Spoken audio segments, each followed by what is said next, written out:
Incoming transmission. Picture this. A recording studio somewhere far, far away.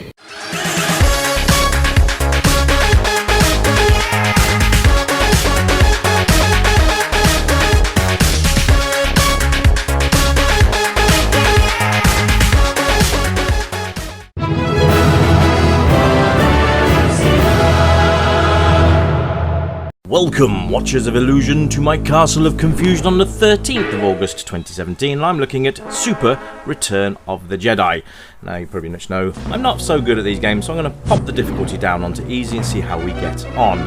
Another cracking game here from the LucasArts Entertainment Studios for the Super Nintendo system, which is brilliant, because we love Super Star Wars games. They're brilliant. Let's have a quick look at the options there. Start menu. Let's go. Intro time.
So there we are, we have picked up the story where we are going to be joining the game, which is brilliant.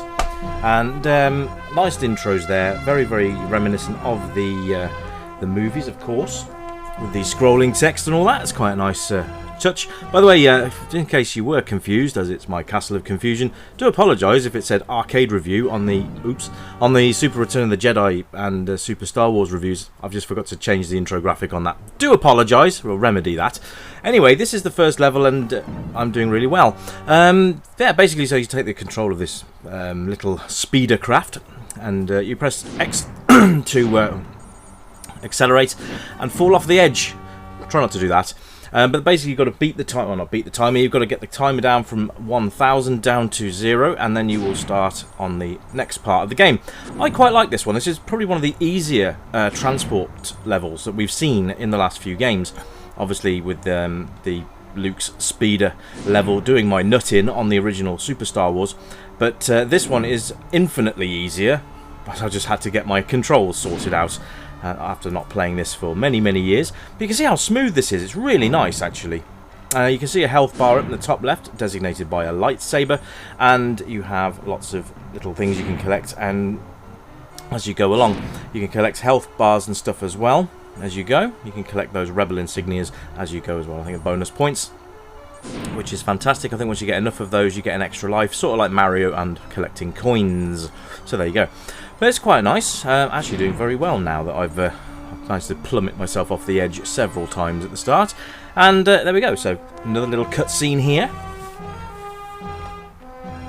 Now, if I remember rightly, you can select your characters on this game, which is a bit different. Oh, there we go. You can select Leia, Chewie, or Luke. We'll go with Luke because lightsabers are cool, and that's probably the only reason I'm choosing Luke. But yeah, you could. That's really cool. Look at the graphics. I mean, to be fair, the graphics on the games have not changed that much over the time that they did these. Obviously, they've refined the animations a little more, but it's nice that Luke's got his green lightsaber, as he did in Return of the Jedi. It's super smooth, the scrolling, which I've always liked, and the characters are all there. You can see their little Jawa throwing things at me. You just continue to collect the hearts for your health, and you just carry on through the level till you reach the end boss, which I'm probably not going to do today. But if you'd like me to attempt, and I say attempt, to do a walkthrough at any point, and I would be more than willing to have a go, or at least see how far we could get through. I'm planning on opening up live streaming on Facebook in the very near future, so if anyone's interested in that, I should be doing that soon as well. Quite nice that you've got Force abilities in this this version of the game as well.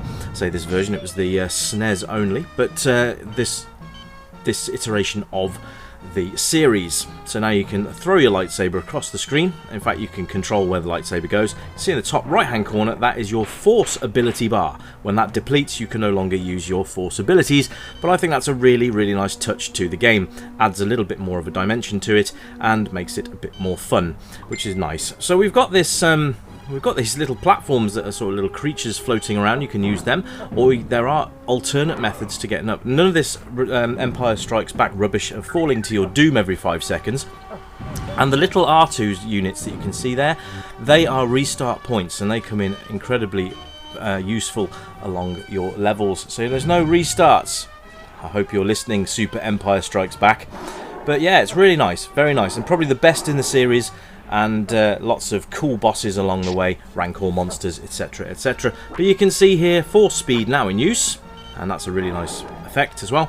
So lots of things to do and see, and the best in the series of the Super Star Wars games. I do apologise, it's a short review, but this is a Sunday afternoon, and I shall be back, hopefully tomorrow, with a brand new one. Hope you guys have had a good weekend, and I'll catch you again very soon. Bye for now!